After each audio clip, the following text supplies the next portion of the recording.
Coming up on Locked On Dodgers, there's Trevor Bauer news. And so you get a Trevor Bauer episode. We're going to talk about the news, his response to it, and what's next for MLB and the Dodgers. So let's get Locked On Dodgers.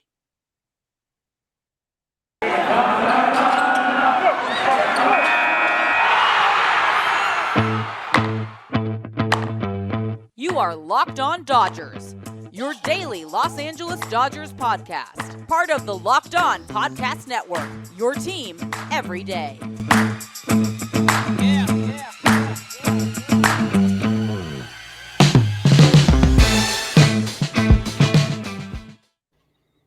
Hello, Dodger fans. I am Jeff Snider of Baseball Essential. That is Vince Samperio of Chavez Ravine Fiends. And this is Locked On Dodgers, part of the Locked On Podcast Network, your team every day. Thank you for making Locked On Dodgers your first listen every day. Remember, this show is free and available on all podcast platforms and on YouTube simply by searching for Locked On Dodgers. This is the daily podcast covering the Los Angeles Dodgers, bringing you the smart fans perspective on our boys in blue. Today's episode is brought to you by BetOnline. BetOnline has you covered this season with more props, odds, and lines than ever before. BetOnline, where the game starts. And as I mentioned at the top, we have Trevor Bauer news, which means we get to talk about Trevor Bauer. We have avoided talking about Trevor Bauer too much just because there wasn't much to say other than rehashing things that had already been said. But because of that, that means we've only mentioned him a couple times in the last couple months, and now this is actual news. And so, there may be a little bit of rehashing stuff we've previously said, but we're also, aware that not everybody listens every day, even though you really should. And there's new information to talk about. So this episode, like I said, we're going to talk about what the news is, what Bauer's response was, and what this means next for MLB and the Dodgers. So first of all, the actual news, Vince, is that there's not going to be charges pressed against Trevor Bauer. Yeah, that's the first really investigation that we were waiting for. MLB is doing their own investigation that continues to be ongoing. They put out a statement that they're not going to comment on it. But I don't know if it comes as a surprise. Because of how long it took, the longer it took, the more it seemed like he wasn't going to be charged. People were already feeling the type of way after the charges or after they were dismissed for the restraining order, but that's a lot different than this. Restraining order would have made it seem like Bauer would have kept, either bothering or going after the woman. This is a lot different. This is about what already happened, and I can't say I'm surprised that he didn't get charged. It just sets off a lot of dominoes that kind of happen throughout the day that gets us thinking. We've talked about a lot of things, and we'll get into it this episode about what it means or what it would mean. But now that it's actually happened, and now that we see some other stuff, what we thought maybe have changed a little bit. I'm sure we'll get into it the rest of the way, though. Yeah, it is. Like you said, it's not a total shock that they're not filing charges. It's a little bit surprising. A lot of people, like you said, did think after the restraining order was refused or denied or whatever it was, a lot of people thought that meant he was in the clear, partly because Bauer and his team definitely worded it that way, that they've been cleared of wrongdoing there, one down, one to go. And really, the restraining order was determining, is he an ongoing threat to her? And it was determined that he wasn't, but there were definitely some things from that restraining order hearing, that some things that worked in his favor and some things that maybe won't end up having worked in his favor. But I do think that the result of that hearing definitely contributed to them determining that no charges will be filed. It's important to note, and maybe we should, put a trigger warning right here. We're probably not going to get super detailed about allegations, but I do know that in a later segment in this episode, we may get a little bit specific about some things, and so just be aware of that. And I'll try to warn you before I go into that. But it's important to note that the fact that they're not filing charges doesn't mean that they think he's innocent. Even it means that they don't have enough evidence to be confident that they could convict him. And I think that's probably really, really common in a he said, she said situation like this. Really, the only the nature of the United States judicial system is designed to be that it is easier, that it's really hard to convict somebody. The goal, and it doesn't always work perfectly, but the goal is to make sure that the only people who can get convicted are the people who they know absolutely for sure are guilty. And, there's definitely some issues with the legal system over the years. It's sometimes it serves its purpose well, and sometimes it struggles a little bit. And sometimes, rich people get off better. Sometimes white people get off better. And there's not necessarily any reason to think that Trevor Bauer's richness or whiteness came into play here, but the fact is there are a lot of reasons that district attorney wouldn't file charges other than we don't think he did it, because the nature is it's hard to convict, and it should be hard to convict. It should be hard to convict anyone of any race or social class or financial strata or whatever, because that's how the American judicial system is supposed to work. The old saying is it's better that 10 guilty men go free than that one innocent man goes to jail. That's how it should be. And in this case, I think that's basically what it boils down to is whether they think Trevor Bauer broke the law or not, they don't think they can prove it. Yeah, and the other part too, just a reminder, we'll talk about it later, but this doesn't really mean anything necessarily for the MLB investigation. He can still be suspended. They can still decide what they want to do with him. They're still, depending on what was found and what, whatever their investigation says could say not necessarily something different, but they're also on looking at different grounds. They don't necessarily need to convict Trevor Bauer to a certain extent. They just need to know that some, a sexual assault allegation or, the sexual assault actually occurred in some capacity. And we don't know yet if that can be found based on what's out there. Yeah, and we will talk more about that in our third segment here today. But that's the news. So in a second, we're going to come back. We're going to talk about Trevor Bauer's response to the news. He put out a pretty lengthy video on YouTube. Basically, he titled it "The Truth," and it was telling his side of the story. So we're going to talk a little bit about that and what he had to say and our thoughts on that. We want to thank you again for making Locked On Dodgers your first listen every day, and keep it locked on Dodgers. It is February, which means that a lot of people have started giving up on their New Year's resolutions, but hopefully you're not one of them. Hopefully, if your resolution was to eat better, you have hopefully already ordered a box of Built Bars. And if not, I encourage you to do so now, because Built Bar is the protein bar that tastes like a candy bar, except it's really, really good for you. They also have Built Bar Puffs, and they are the first ever protein-infused marshmallow. They're fluffy and marshmallowy, and they're full of protein. They're a treat. You feel like you're eating something delicious, covered in 100% real chocolate, and they are super good for you. They got a few different flavors that are really, really good. I like the churro one myself. I like churro flavored anything. And just like the Built Bars, all the Puffs and the Built Bars are covered in 100% real chocolate. They're all low calorie, high protein, high fiber, low carb, all the good stuff, none of the bad stuff. And when you go to built.com, you can use promo code LOCKED15 and you will get 15% off your next order. That's promo code LOCKED15 for 15% off at built.com. It's Super Week, brought to you by Get Upside, and there's no better place to get coverage of the big game than on the Locked On NFL podcast. Locked On Bengals and Locked On Rams are in LA all week covering the big game.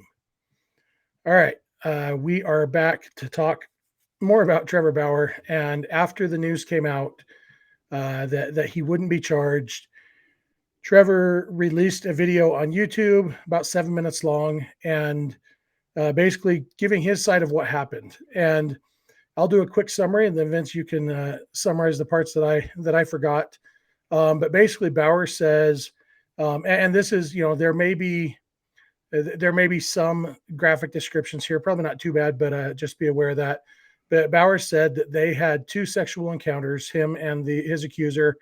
They were both consensual. They both happened at his house in Pasadena, and that both times she stayed the night afterwards, and they left on friendly terms, and that was the extent of it. He said that it was rough sex, and at her request, he said, and he said at the end, he said, you could judge me for engaging in rough sex with someone who is basically a stranger, and that's okay. But basically, he says I didn't do the things that she accuses me of doing. And yeah, I don't. Did I miss anything important there, Vince? I think the main part that he said a few times was, and this hasn't been released yet, so this must have been something his lawyers told him. Uh, the materially misled the court. He said that it was found that this woman materially misled the court. Whether it was the photos that he said she did not look like the photos that were released. After when she left his house the second time, she didn't look like the photos that were released. He made sure to stay by her lawyers and her team. Basically putting that part out there that materially misleading. I think he used it 3 or 4 times. Putting that part out there and saying his piece. So that was really the only other big part of it that he used a few times. He said, there was reports of the woman being punched in the face, being punched in the genital area, being sodomized. I'm sure that's not that most people don't know that word. But he said he didn't do any of it, and that was his way of doing it. And I think just on his side, I don't know. It didn't seem like he was being too Trevor Bauer-y, like in terms of being snarky. But he also got that a little bit from just the words he was using, which if everything he's saying is true, then it's understandable to a certain degree. Yeah, and I think the materially misleading part that he mentioned a few times, I think that has come out, and I think he is. This is part of the reason, not just in this situation, but pretty much any situation. You need to remember that anything anybody says about anything that serves their own interest is basically propaganda. This video, it may be 100% true. Everything Bauer says is true. It may not be, but it would be, it would serve all of us well to not just take it at face value. Oh, Trevor Bauer says this, therefore that's the truth.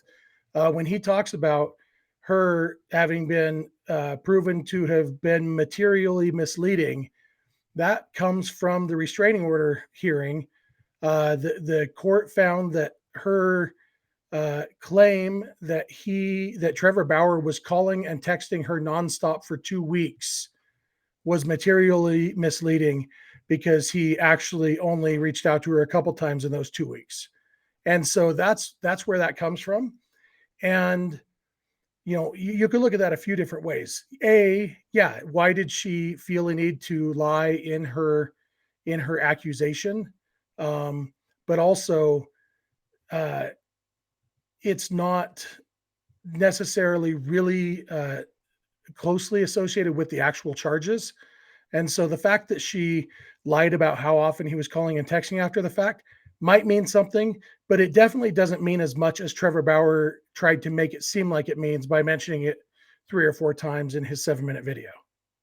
Yeah, and the fact, just right here with us, I didn't remember that part from the earlier part, but even then, playing to that wording, playing to the connotation of materially misleading, like I said, it's propaganda on his end, and like I said, everything that he says could be 100% true, but it's hard to trust him in that situation specifically.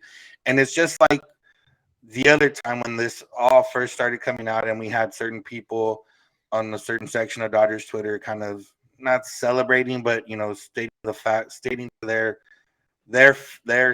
thoughts that, oh, this was going to happen. We knew this was going to happen. All the signs were there. Now we had some people on a certain section of another part of Dodgers Twitter today, kind of celebrating this as a win as well. And at the end of the day, nobody's winning in this. The Dodgers aren't winning. Trevor Bauer's not winning.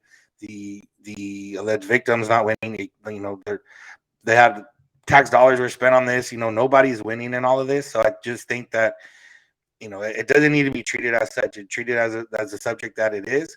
And, if you can talk about it objectively, cool. If not, I, recommend just not talking about it. It's not necessarily affecting any of our day-to-day life. So there's no reason to be, jumping to victory and having parades and stuff. Yeah, absolutely. It's an ugly and crappy situation. Either somebody got assaulted or somebody got falsely accused. And both of those things suck. And the fact that we will probably never know for sure which one it is sucks. There's no celebration here. It kind of reminds me of uh, when the word about the Astros being cheating cheaters came down, and a bunch of Astros fans really, really, really wanted there to be proof that other teams did the same thing. And for me, it's like, no, I love baseball. I don't want to find out that even more teams had no respect for the integrity of the game. I really, really hope it was contained to this one team. And that's kind of, there are no winners here, like you said. As for Bauer's video itself, he seems sincere to the extent that, Bauer is always, everything he does feels a little bit performative. That even the stuff he does on the field. I remember Yasiel Puig, when he started licking the bat, he did that one time, and I think it was spontaneous one time, and then it got a laugh, so he started doing it afterwards, and it was definitely a performance afterwards. And that's kind of Trevor Bauer, everything, the sword thing that he does, it's a performance. The one eye closed thing, everything that Bauer does is performative.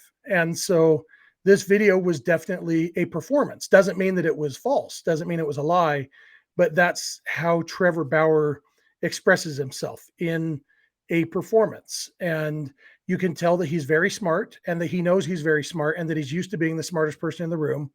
And it's almost a he's not quite talking down to the audience in the video, but you can tell that he is performing for the camera, maybe even trying to conjure up a little bit of righteous indignation.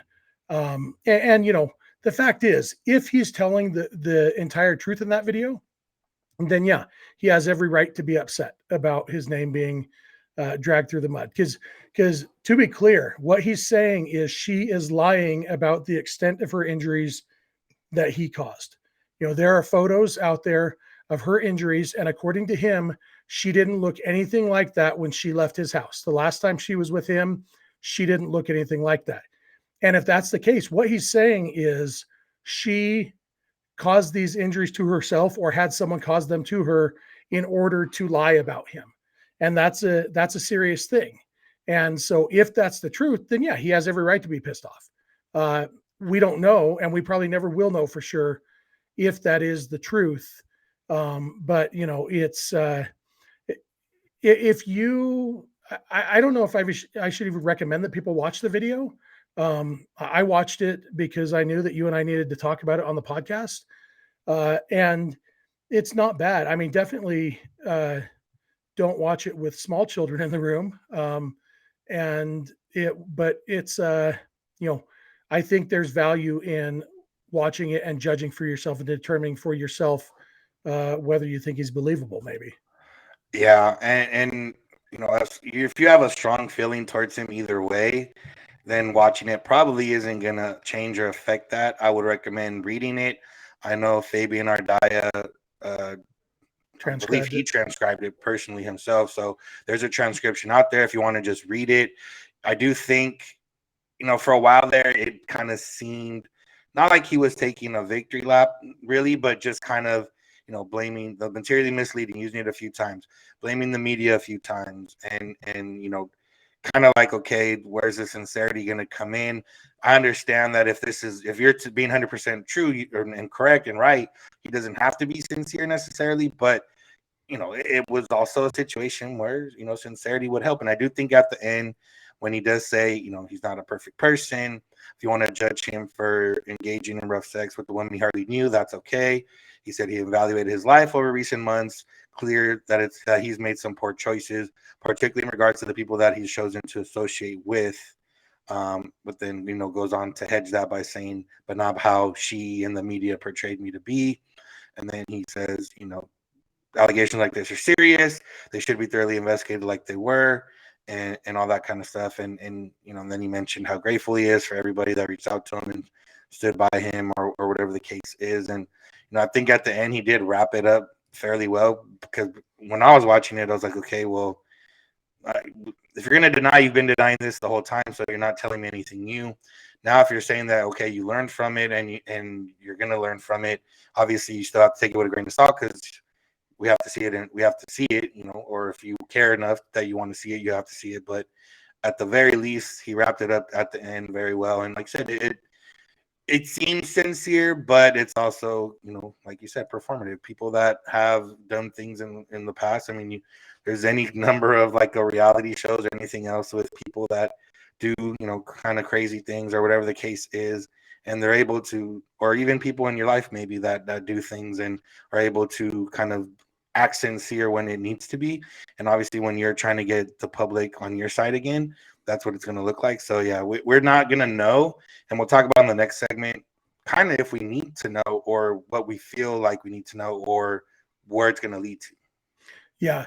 And one last point for me, that part at the end where he did thank his teammates who've reached out to him and stuff, that part seemed very performative to me. It was very clear. The unspoken thing was people have been saying that none of my teammates want me back. And I am now saying that my teammates are on my side. They've reached out and they're afraid to say it publicly. That's kind of what he was hinting at. So yeah, I was gonna bring that up while we talk about it in the next segment of for sure. That part. So yeah, we're going to come back. We're going to talk about what this means for his future in MLB and his future with the Dodgers. So thank you again for making Locked On Dodgers your first listen every day, and keep it locked on Dodgers. BetOnline has you covered this season with more props, odds, and lines than ever before as football continues its march through the playoffs right to the big game in just a few days.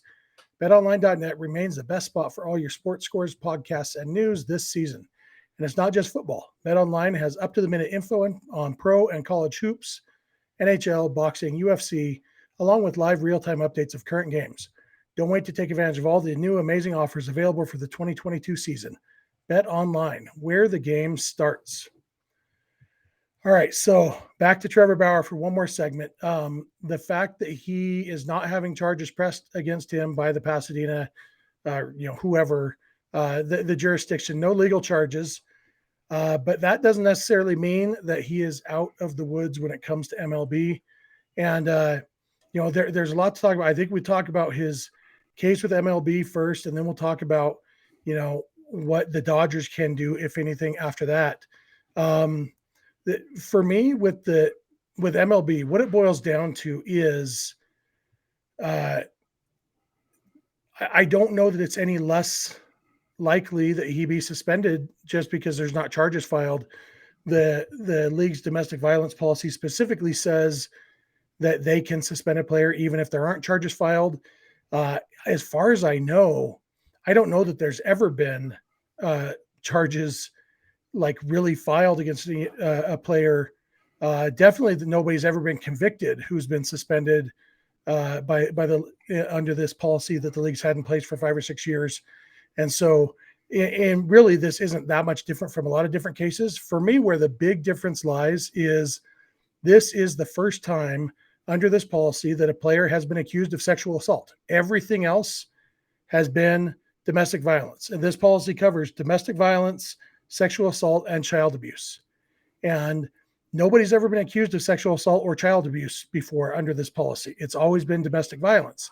And that, for me, kind of throws out the window all this precedent. I've seen a lot of people saying, well, Marcell Ozuna just got time served for his thing. And, they had that on video. But the fact is that wasn't a sexual assault allegation. This is a totally different thing. And I think that in my best guess is that they will treat this as if there's no precedent, because there is no precedent, because nobody's ever been accused of sexual assault.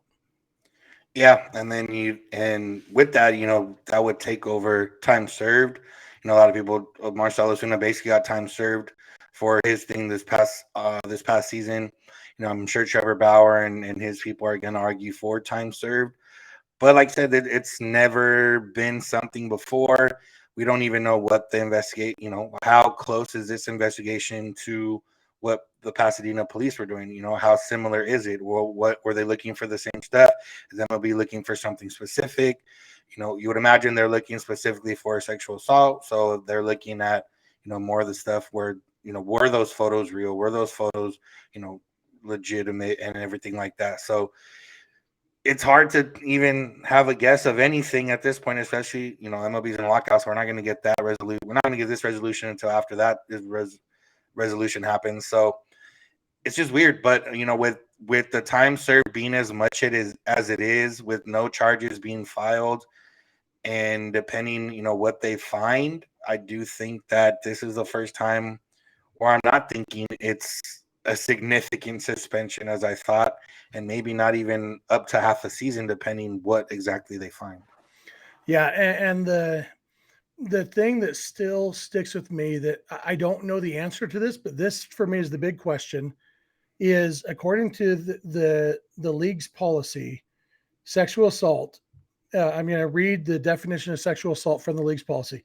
Sexual assault refers to a range of behaviors, including a completed non-consensual sex act, an attempted non-consensual sex act, and or non-consensual sexual contact.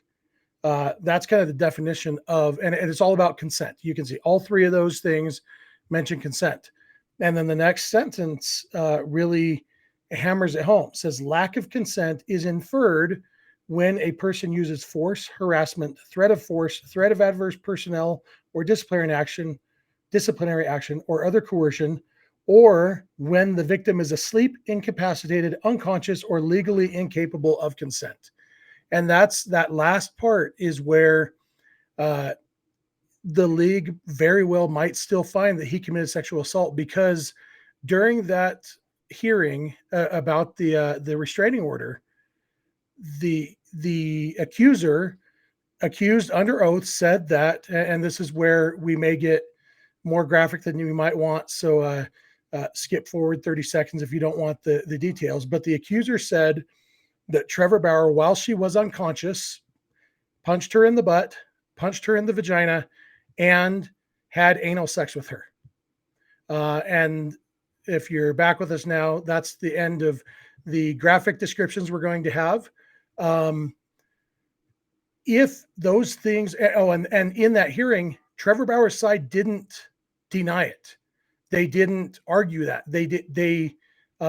In fact, they even at one point asked her, but he stopped once you woke up and asked him to, right?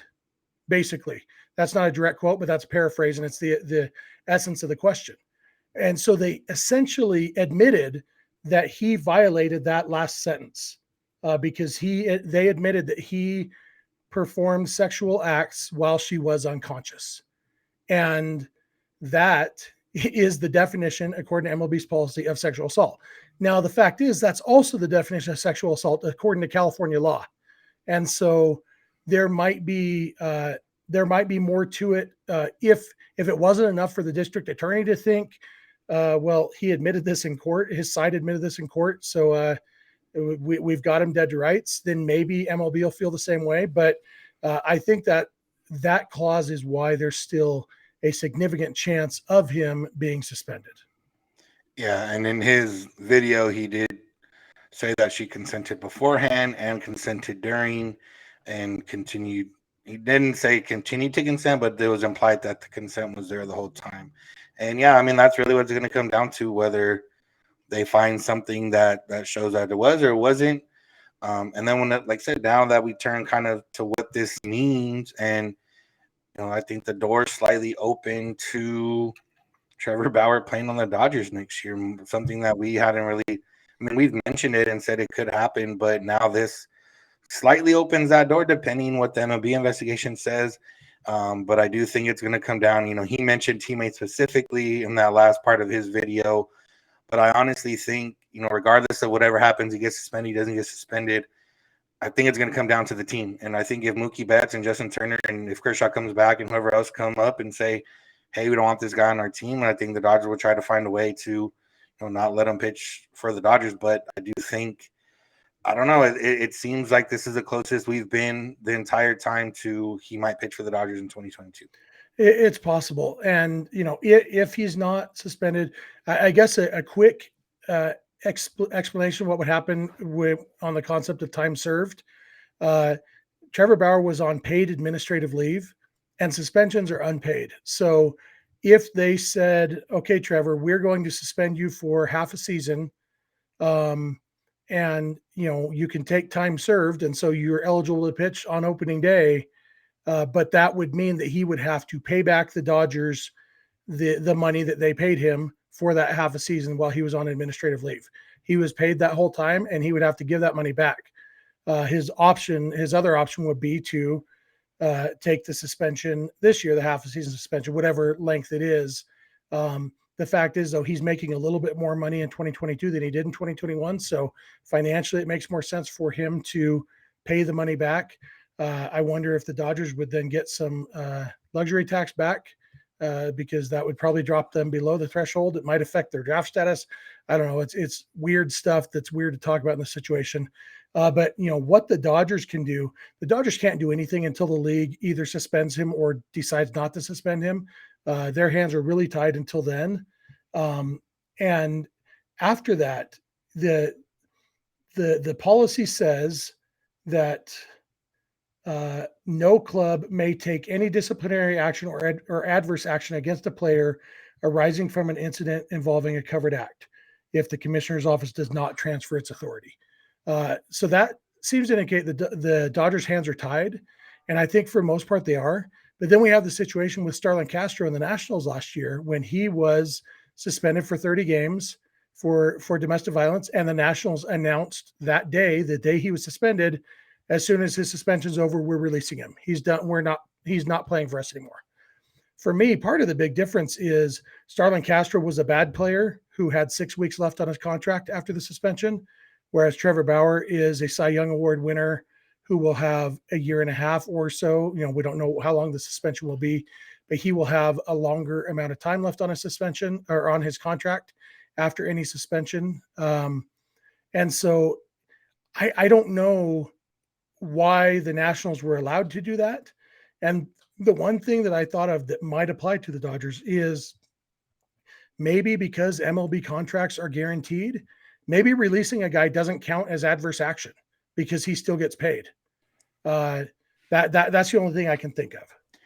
Yeah, that's exactly what I was thinking. Is releasing Trevor Bauer does nothing. I mean, it's not necessarily disciplinary or adverse, other than the fact that he can't or he wouldn't pitch for the Dodgers. He'd still be free to sign with another team. He's still going to get all his money, and just based on everything, like I said, it's going to come down to the locker room, I think. And if the locker room, if half the team doesn't like him, half the team likes him, that's a weird spot for him. He could, theoretically find a team where it's a little bit more in his favor. He could find a team that, knowing, I don't know. It feels a lot different if a team is signing somebody with something like this in their background rather than keeping or retaining somebody with someone like this in their background. So, yeah, I would imagine, if Bauer's not going to lose money, I don't know if he fights like, oh, I want to be on the Dodgers. Like, I don't know if that's a fight he makes unless it's, I don't think anyone else is going to sign me. So I would rather force to be on the Dodgers than to not pitch. Yeah. So we know the Dodgers' hands are tied right now. The league may not even be allowed to do anything about Bauer right now because the lockout's happening. They might have to wait. Even if they don't have to, I assume they will wait until the lockout ends before they announce any suspension. I would guess that the league has already decided what they're going to do, and that they've just been waiting for the district attorney before they make it official. But now we'll just have to wait for the end of the lockout, probably. But yeah, I mean, it's an ugly situation all around. And like I said, there's no winners here. And it's, I don't know. I hope that we have to talk about this situation one more time once the suspension is announced or lack of a suspension. And then we can go back to only mentioning Trevor Bauer when it has to do with baseball. Yeah, I would hope so. And just, sticking one more time on the point of like the team or whatever, even like I said, if MLB doesn't suspend them, they say we didn't find anything. Theoretically, Trevor Bauer wasn't charged with anything. Was, by all senses, maybe not telling the 100% truth, but in every other right, he was in. I guess in the right. I guess I don't know how to word it specifically, but fact of the matter is, it would be a distraction. You would have fans, Dodger fans specifically, that may, do stuff during the season. You would have fans of other teams that could potentially do stuff during the season. You are, putting your teammates through questioning that they maybe don't want to go through. And even if guys say, I don't want to talk about it, the Astros didn't want to talk about them cheating, and they had to talk about it, just about almost 2 or 3 seasons now. So it's just a matter of a lot that comes with it. That's, beyond this was beyond baseball, but now cutting back to the baseball part of it, there's a lot that comes with it. And I don't know, it's going to be really interesting to see what happens exactly and how it all plays out. Yeah, for sure. I think that wraps it up for today. You got anything else? No, I'm good. like I said, hopefully I don't have to say his name for a while. Yeah, we're going to probably each go take a shower real quick and get this episode off of us. We appreciate you guys listening. I know that it's maybe not the most entertaining topic, but it is unfortunately Dodgers news, and it's what we need to talk about. And we wouldn't have been doing our job as Dodgers podcasters if we didn't talk about it. So thank you for making Locked On Dodgers your first listen every day. We promise that tomorrow's episode will be more fun than this one, and maybe not as informative, but definitely more fun. So thanks for making us your first listen. And for your second listen, check out Locked On Bets, your daily one-stop shop for all your gambling needs. Locked On Bets, hosted by your boy Q, with expert analysis and insight from Lee Sterling. It's free and available wherever you get podcasts. You can follow us on Instagram and Twitter at Locked On Dodgers. Vince is on Twitter at Vince Samperio. I am on Twitter at Snydog, and the DMs are open in all of those places, so feel free to reach out anytime you want. Our email address is lockedondodgers@gmail.com, and our phone number for voicemails or texts is 323-863-LOCK, 5625. We are here every weekday morning, and we hope you'll be here with us. When you get in your car or sit on your couch, tell your smart device to play podcast Locked On Dodgers. And remember, you don't have to agree. You just have to listen. We'll talk to you tomorrow. Have a good one.